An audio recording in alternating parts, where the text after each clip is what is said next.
Alright, so we have already discussed the formulas of future value and present value.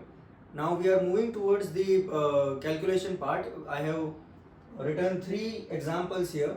We are going to understand how we can practically apply the formulas of future value and present value and can solve any numerical questions. So we'll go to very first question. The question is that suppose that rupees 1000 are placed in a savings account of a bank at 5% interest rate. How much shall it grow at the end of 3 years? तो पहले तो ये identify करना है कि ये question present value find out करने का है या फ्यूचर वैल्यू कैलकुलेट करने का है. So you can see in the question, suppose that 1000 are placed in savings bank. आपने 1000 रुपए सेविंग्स बैंक में डिपॉजिट करवाए हैं, यानी अगर पैसा आपके पास होगा तभी आपने उसको डिपॉजिट करवा के रखा होगा. 5% interest rate, how much shall it grow at the end of 3 years. वो पूछ रहे हैं कि आज आपने जो 1000 रुपए बैंक में डिपॉजिट किया है 5% इंटरेस्ट रेट के साथ, आज से 3 साल बाद उसकी वैल्यू क्या होगी. So it is clearly given that how much shall it grow at the end of 3 years. 3 साल में ये कितना ग्रो करेगा, 1000 रुपए 3 साल बाद कितना ग्रो करेगा. So that is what you are suppose to calculate here. Now अब ये देखना है कि ये लंप सम का क्वेश्चन है या एन्युइटी का क्वेश्चन है. क्या क्वेश्चन में कहीं पे भी मेंशन है कि 1000 रुपए 3 साल के लिए मिलने वाले हैं? नहीं, हमने एक ही बार डिपॉजिट करवाया है. हम हर साल एक 1000 रुपए डिपॉजिट नहीं करवा रहे, हमने एक ही बार आज हमने 1000 रुपए डिपॉजिट करवाए. उसके बाद 5% इंटरेस्ट रेट के साथ हम उसको 3 साल के लिए डिपॉजिटेड रख रहे हैं बैंक में. तो 3 साल के बाद उसकी वैल्यू कितनी है वो हमें फाइंड आउट करनी है. So this is a question of future value of a lump sum. Single amount, एक ही अमाउंट आप बैंक में डिपॉजिट कर रहे हो, 1000 रुपए आप एक बार डिपॉजिट कर रहे हो. So that will be present value will become 1000. n is already given, number of years is given. 3 साल के बाद की वैल्यू आपको फाइंड आउट करनी है. After 3 years what will be the value? So n is also given, n is equal to number of years. Rate of interest, is the rate of interest given? Yes, the rate of interest is also given 5%. And what are we supposed to calculate? We are supposed to calculate the future value in this particular question, right? So if we calculate the future value here, the formula for future value of a lump sum is future value is equal to present value multiplied by compound value factor table into bracket Rn. This is the formula we are going to use here in this particular question. So now for calculating the future value we must have a present value. आज हमने कितने deposit करवाए bank में? 1000 multiplied by compound value factor table. Rate of interest is already given, rate of interest is 5% and n is given 3 years. अब तो बहुत ही simple है. Compound value factor table के अंदर 5% रेट ऑफ इंटरेस्ट पे 3 साल की वैल्यू हमें देखनी है टेबल के अंदर. सो if you will go through the table 1000, अगर आप टेबुलर वैल्यू देखोगे, कंपाउंड वैल्यू फैक्टर टेबल के अंदर आप देखोगे 5% रेट ऑफ इंटरेस्ट पे 3 साल पे वैल्यू क्या है. So that value will be somewhere around 1.158.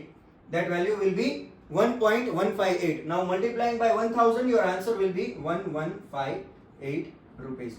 यानी आज आपने आज जो 1000 रुपए डिपॉजिट करवाए हैं बैंक में, 3 साल के बाद अगर उसके ऊपर 5% इंटरेस्ट रेट मिल रहा है तो 3 साल के बाद उसकी वैल्यू कितनी हो जाएगी? 1158 rupees. So that is how we calculate the future value of a lump sum. बहुत ही इजी क्वेश्चन है. आज आपने 1000 रुपए डिपॉजिट किए तो वो आपकी प्रेजेंट वैल्यू हो जाएगी. आज की हम बात कर रहे हैं. Number of years will be 3 years. 3 साल के बाद की आपको वैल्यू निकालनी है उसकी. रेट ऑफ इंटरेस्ट उसके ऊपर 5% दिया है क्वेश्चन के अंदर और फ्यूचर वैल्यू आपको कैलकुलेट करनी है. जब तक ये लंप सम है तब तक हमारा टेबल जो है वो होगा compound value factor table. Annuity की बात नहीं हो रही है. हर साल 1000 रुपए डिपॉजिट नहीं करवा रहे, एक ही बार 1000 rupees we are going to deposit. And that is the reason why we are using the table CVF, compound value factor table. Rate of interest and number of years. Substituting the value in the formula, we will get the answer as 1158. As I said, अगर आपको answer tally करना है, you can tally present value will always be less than future value. Future value हमेशा बड़ी होगी present value से. आपकी present value 1000 rupees थी, your future value is 1158. So 1000 is less than 1158. That is how we can tally the answer as well. Next question we have. If you deposited rupees 55650 in a bank which was paying 15% rate of interest, on a 10-year time deposit, how much would the deposit grow at the end of 10 years? बहुत ही simple question है. Again, आपने bank में 55,650 rupees deposit किए हैं जो 15% rate of interest दे रहा है. 10 year time deposits, 10 साल के लिए आपने उसको बैंक में डिपॉजिट करके रखा हुआ है. How much would the deposit grow at the end of 10 years? ये डिपॉजिट 10 साल बाद कितना ग्रो करेगा वो आपको फाइंड आउट करनी है. आपको आज जो वैल्यू है 55650, यू डिपॉजिटेड का मतलब आपके पास जो पैसा था वो आपने बैंक में डिपॉजिट करवा दिया, यानी ये अमाउंट ऑलरेडी आपके पास था. सो that is a present value for you. तो प्रेजेंट वैल्यू हमें क्वेश्चन में ऑलरेडी दिया है, it is 55,650 rupees. Present value is given. Rate of interest is 15%. R is also given 15%. For how many years you have deposited? For 10 years you have deposited. Hence you are supposed to calculate the future value कि आज जो आपने पैसा जमा करके रखा है bank में, जो 15% इंटरेस्ट दे रहा है, अगर 10 साल के लिए उसको डिपॉजिट करके रखोगे तो उसका फ्यूचर वैल्यू कितना होगा 10 साल के बाद. So again this is a question of a lump sum, क्योंकि आज एक बार ही आपने डिपॉजिट किया है. हर साल हम 55,650 डिपॉजिट नहीं कर रहे. We are only going to deposit it once. तो हमें एन्युइटी की फॉर्मूला तो यूज नहीं करनी है, future value of a lump sum की फॉर्मूला यूज करनी है. लंप सम की फॉर्मूला है हमारे पास, future value is equal to present value multiplied by CVF into bracket RN. Very simple.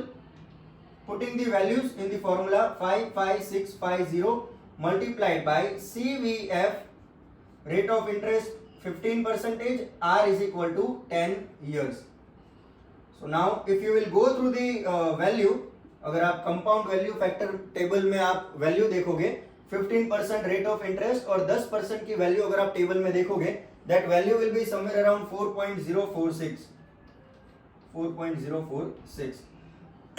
So if we calculate this particular answer, your answer will be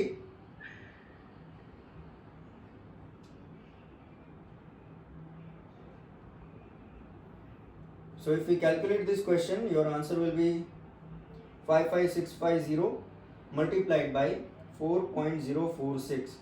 Answer will be 2,25,159.9. So that is fine.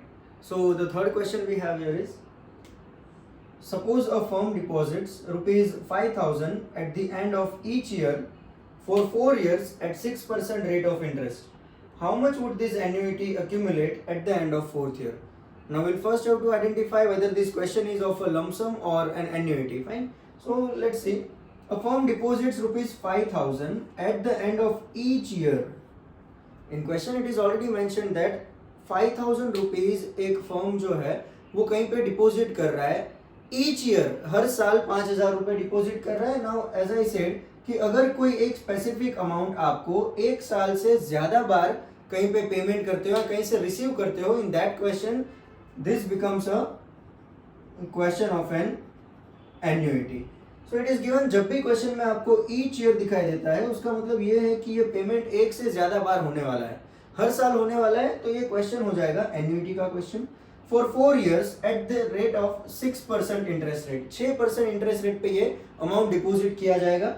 How much would this annuity accumulate eight the end of 4th year? ये annuity का value आज से 4 साल बाद कितना होगा वो हमें कैलकुलेट करना है. अब एन्युइटी तो हम फ्यूचर वैल्यू में भी कैलकुलेट कर सकते हैं, प्रेजेंट वैल्यू की भी कैलकुलेट कर सकते हैं. तो यहाँ पे ये क्वेश्चन जो है वो फ्यूचर वैल्यू एन्युइटी का है या प्रेजेंट वैल्यू ऑफ एन्युइटी का है. सो इट इज सिंपल. हमें दिया है कि how much this annuity would accumulate eight the end of 4th year. आज से 4 साल बाद इसकी वैल्यू कितनी होगी इस एन्युइटी की? So if you see in financial management, year starts from 0, 1, 2, 3 and 4. हमें बोला है कि 5,000 eight the end of each year, साल के खत्म होने पे आप 5,000 रुपए जो है वो डिपॉजिट करने वाले हो. तो अगर हमारा ईयर 0 से स्टार्ट होता है, ये ईयर खत्म कहाँ पे होगा? ईयर 1 पे पहला साल खत्म होगा. तो ईयर 0 में तो कोई पेमेंट नहीं होने वाला है, बिकॉज 0 ईयर जहाँ पे खत्म होगा वहां पे हम पहला पेमेंट करेंगे 5,000 का, second payment will do here, third payment here and fourth payment here. So what will be the value of this annuity at the end of 4th year? What will be the future value? That is what we are supposed to calculate. आज आपने साल खत्म होने पे 5,000 रुपए deposit करना start किया है. आज से 4 साल बाद इस एन्युइटी की वैल्यू क्या होगी वो हमें कैलकुलेट करना है. So we are supposed to calculate the future value of annuity. We have the formula, future value is equal to annuity multiplied by CVFA into bracket rate of interest and n number of years. We have the value of annuity 5000 every year multiplied by CVFA. Rate of interest is given 6% and number of years is given 4 years. Rate of interest 6%, number of years 4 years. Now we can calculate. If you will look at the tabular value, compound value factor annuity, यहाँ पे हम compound value factor annuity table use करेंगे. Lump sum नहीं दिया है, annuity का question है, तो टेबल जो यूज करेंगे वो भी होगा compound value factor annuity table. So that will be 5000 multiplied by, अगर आप देखोगे compound value factor annuity table for 6% rate of interest in 4 years, value will be somewhere around 4.375. If you multiply this, the answer will be somewhere around 21875 rupees. Future value of this annuity will be 21875. Answer verify कैसे करें? अभी यहाँ पे तो clear था, present value is 1000 and future value is 1158, so we can verify the answer. Here also the case was same. In this case, how you can verify? If you add this 5000 for 4 years, your present value of this annuity is rupees 20,000. If you see 5 multiplied by 4, present value of annuity is 20,000. Future value of annuity is 21875. So you can see your present value of annuity is less than the present value, future value of an annuity 21875. So here we have seen few questions of future value of lump sum and future value of annuity. There are few other practical questions as well. We'll move on to the practical questions of present value now. Thank you.